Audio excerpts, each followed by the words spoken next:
1984 അക്കീറ തോരിയാമ ഒരു മാങ്കയിൽ dragon ball തുടങ്ങി വെച്ചപ്പോൾ അദ്ദേഹം സ്വപ്നത്തിൽ പോലും കരുതി കാണില്ല തന്റെ തൂലികയിൽ നിന്നും ജനിക്കാൻ പോകുന്ന കഥയും കഥാപാത്രങ്ങളും ഒരു തലമുറയെ ഇത്രമാത്രം സ്വാധീനിക്കുമെന്ന്. വർഷങ്ങൾക്കപ്പുറം ആനിമി അഡാപ്റ്റേഷനിലൂടെ കാർട്ടൂൺ നെറ്റ്വർക്ക് ലോകത്തിനു മുൻപിലേക്ക് ഡ്രാഗൺ ബോൾ ഫ്രാഞ്ചൈസ് എത്തിച്ചപ്പോൾ അത് കാണാൻ ഭാഗ്യം ലഭിച്ച ഒരു വലിയ ശതമാനം കുട്ടികളുടെ ജീവിതം എന്നേക്കുമായിട്ടാണ് മാറിമറിഞ്ഞത്. വെറും അരമണിക്കൂറുള്ള ഷോയിൽ പകുതിയും പരസ്യങ്ങൾ കവർന്നെടുത്തപ്പോഴും പലതവണയായി പകുതിക്ക് വെച്ച് നിർത്തി വീണ്ടും ഒന്നിൽ നിന്ന് തുടങ്ങിയപ്പോഴും നിനക്ക് കാണാൻ ഇതേയുള്ളൂ എന്ന് വീട്ടുകാർ ചോദിച്ചപ്പോഴും കണ്ണിമ വെട്ടാതെ ആശ്ചര്യത്തോടെ ഡ്രാഗൺ ബോൾസി കണ്ട ഓരോ കുട്ടിയും ഒരു വ്യക്തി എന്ന നിലയിൽ ഇന്ന് എവിടെ എത്തി നിൽക്കുന്നു എന്നതാണ് ഡ്രാഗൺ ബോൾസിയുടെയും അക്കീറ തോരിയാമയുടെയും വിജയം.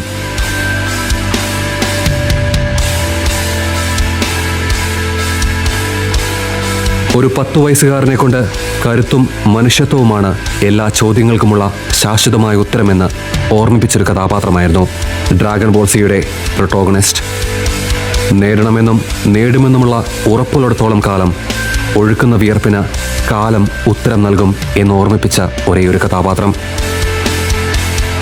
രക്തബന്ധങ്ങളും സൗഹൃദ ബന്ധങ്ങളും ഒരു മനുഷ്യനെ എങ്ങനെ ശക്തനാക്കുമെന്ന് ജീവിച്ച് കാണിച്ചു തന്ന ഒരു കാൽപ്പനിക കഥാപാത്രം. ഓരോ പരാജയങ്ങളും ഓരോ പാഠമാണെന്നും വളരുകയാണ് നമ്മളെന്നും ഓർമ്മിപ്പിച്ച് തലയുയർത്തി പിടിക്കാൻ പഠിപ്പിച്ച ദ ട്രൂ സയൻ കാക്രോട്ട് അഥവാ ഗോക്കു. യഥാർത്ഥ സിഗ്മ എന്താണെന്നും മെയിൽ ഈഗോ എന്താണെന്നും ഒക്കെ വ്യക്തമായി പഠിപ്പിച്ച പ്രിൻസ് വിജീറ്റെ പോലെ ആയിരുന്നില്ല ഗോക്കു.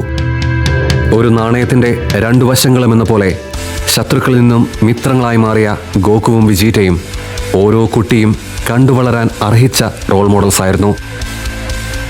ഒരു വ്യക്തി എന്ന നിലയിൽ വളരണമെങ്കിൽ ഉള്ളിൻ്റെ ഉള്ളിൽ ആളിക്കത്തുന്ന ഒരു ഈഗോയും ആത്മാഭിമാനവും വേണമെന്ന് വിജീറ്റ പഠിപ്പിച്ചപ്പോൾ ഒരു മനുഷ്യൻ എന്ന നിലയിൽ വളരാൻ വിനയവും മനുഷ്യത്വവും വേണമെന്ന് ഗോക്കുവും പഠിപ്പിച്ചു.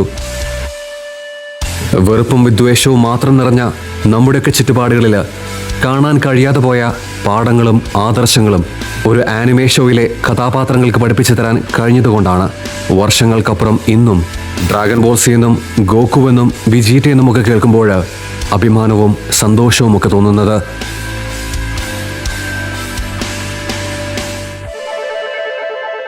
ജീവിതത്തിൽ തോറ്റിട്ടുണ്ട് 1000 വട്ടം. പലരുടെയും മുൻപിൽ തല താഴ്ത്തിയിട്ടുമുണ്ട്. കുത്തുവാക്കുകളും വെറുപ്പും പച്ചയ്ക്കറിഞ്ഞിട്ടുണ്ട്.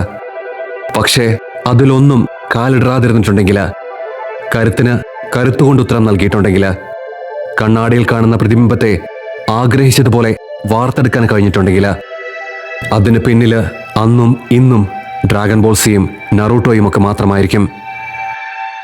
1000 നന്ദിയുണ്ട് അക്കീറ തോരിയാമ. ഒരു തലമുറയെ കാലത്തിൻ്റെ കുത്തൊഴുക്കിന് വിപരീതമായിട്ട് വളർത്തി വലുതാക്കിയതിന്. I hope you rest in piece.